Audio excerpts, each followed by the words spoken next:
Hello, Trà Vinh xin chào các bạn. Hôm nay thì mình sẽ làm bánh đúc nha.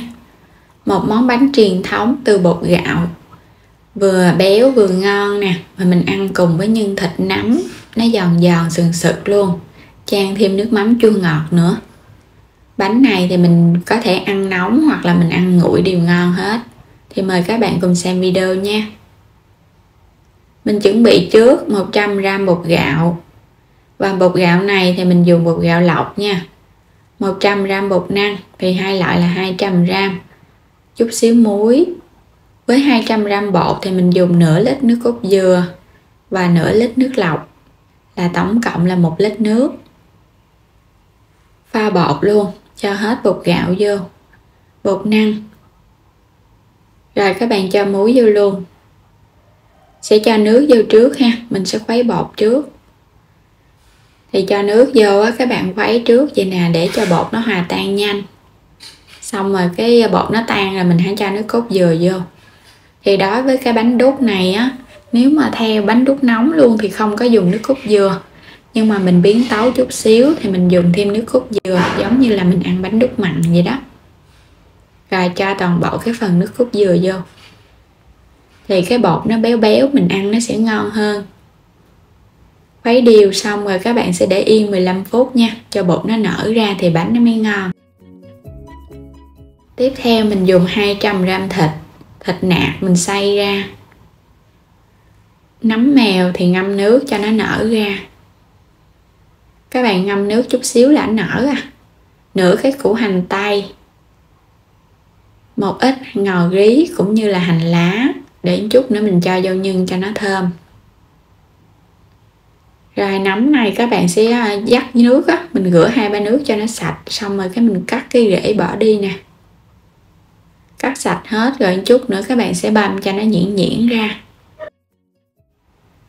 Nấm mèo á, các bạn cho vô nhân á, thì nhân nó sẽ giòn sực sực luôn. Còn nếu mà muốn thơm hơn thì mình cho thêm nấm đông cô, là nấm hương á. Sắc nấm mèo xong thì mình đi cắt củ hành luôn. Củ hành này thì mình dùng nửa củ thôi. Băm cho nó hơi nhuyễn nhuyễn chút để mình xào. Sắc hành lá luôn nha. Còn cái phần ngò rí thì chút nữa mình cắt riêng rồi cái mình cho lên trên. Phi thơm phần hành tím rồi để qua một bên. Rồi mình sẽ cho hành tây vô mình xào. Xào với 2 muỗng canh dầu cho hành nó thơm. Khi hành thơm thì các bạn sẽ cho toàn bộ phần thịt đã xay vô. Thịt này thì mình dùng thịt nạc á. Các bạn xào cho nó săn thơm lên, mình cho nấm vô nha. Thì phần nhân này nếu như các bạn thích ăn có rau củ thì mình cho thêm củ sắn và củ cà rốt. Hôm nay thì mình ăn thịt và nấm thôi. Và nêm hạt nêm nè. Đường. Dầu hào. Gia vị thì các bạn điều chỉnh lại. Cho cái nhân nó vừa thôi, nó đừng có quá mặn.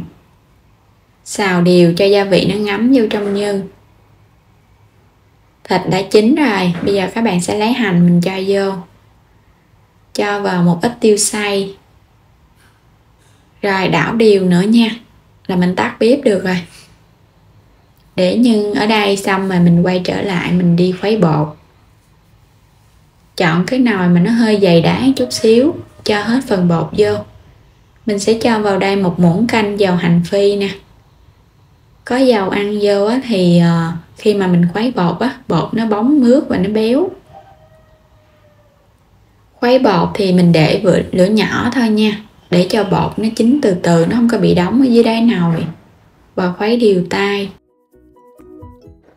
Khuấy chút xíu là các bạn sẽ thấy bột nó sẽ có cái dạng sệt sệt ở dưới đáy nồi á. Đừng có khuấy lửa lớn thì bột nó dễ bị ốc trâu. Bây giờ nó có một màng nhẹ nhẹ nè. Và mình khuấy liên tục nha. Nếu cái bước này các bạn làm không kịp thì mình tắt bếp đi, rồi chút nữa mình mở trở lại, để thôi là nó bị ốc trâu. Rồi bây giờ bột của mình nó mịn ra nè. Khuấy chút xíu cũng nhanh lắm các bạn. Bây giờ nó mịn và nó lỏng ra.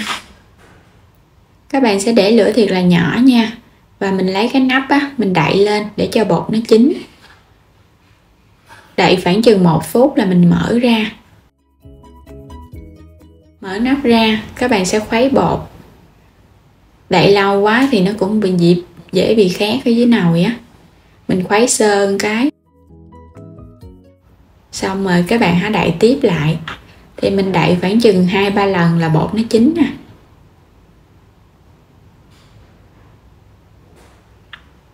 Khi thấy mà bột nó trong á, mà mình dỡ bột lên, bột nó chảy xuống, nó có một dòng chảy lõm là bánh nó sẽ chín, mình tắt bếp luôn. Ăn nóng á, thì mình sẽ cho ra tô để mình ăn luôn. Các bạn múc ra, ăn nóng á, thì bột nó sẽ lỏng, nó mềm hơn. Phần còn lại thì mình sẽ cho ra cái khuôn để chút nữa mình sẽ ăn nguội để thành cái món bánh đúc miền Tây. Cho ra hết, các bạn dàn cho cái mặt nó phẳng ra ha, rồi mình để ở đây cho nó nguội. Chút nữa mình hãy cho nhân vô mình ăn. Phần bánh còn nóng thì mình sẽ cho nhân lên. Rồi các bạn sẽ cho lên đây một ít đậu phộng rang nữa. Ăn theo cái kiểu bánh đúc Hà Nội á, là phải có đậu phộng rang, hành phi, một ít rau thơm. Giá này có thể trụng nước sôi á, rồi mình ăn cùng với nước mắm. Có thể ăn nước mắm mặn hoặc là mình ăn nước mắm chua ngọt. Vậy là đã xong cái món bánh đúc nóng rồi nè.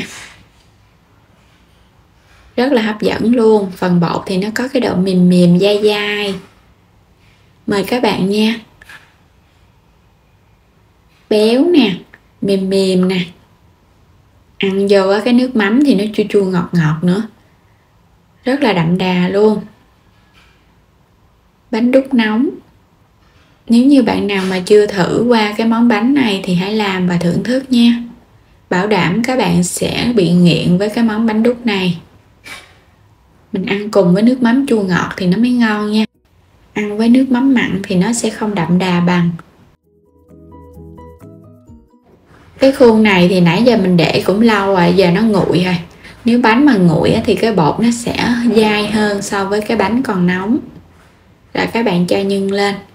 Nó sẽ ra được cái món bánh đúc của miền Tây á, hay là bánh mặn á. Hấp dẫn quá nè. Bánh đúc miền Tây là phải béo nước cốt dừa và không có ăn cùng đậu phộng, nhưng mà cái nhân phải có củ sắn á, nó mới thơm và mình ăn nó giòn giòn, nó ngon hơn. Và đến đây á, thì mình chúc các bạn ngon miệng với hai món bánh đúc cùng một công thức này nhé. Đừng quên đăng ký kênh để nhận những video mỗi ngày ủng hộ mình. Xin chào tạm biệt và hẹn gặp lại trong những video tiếp theo.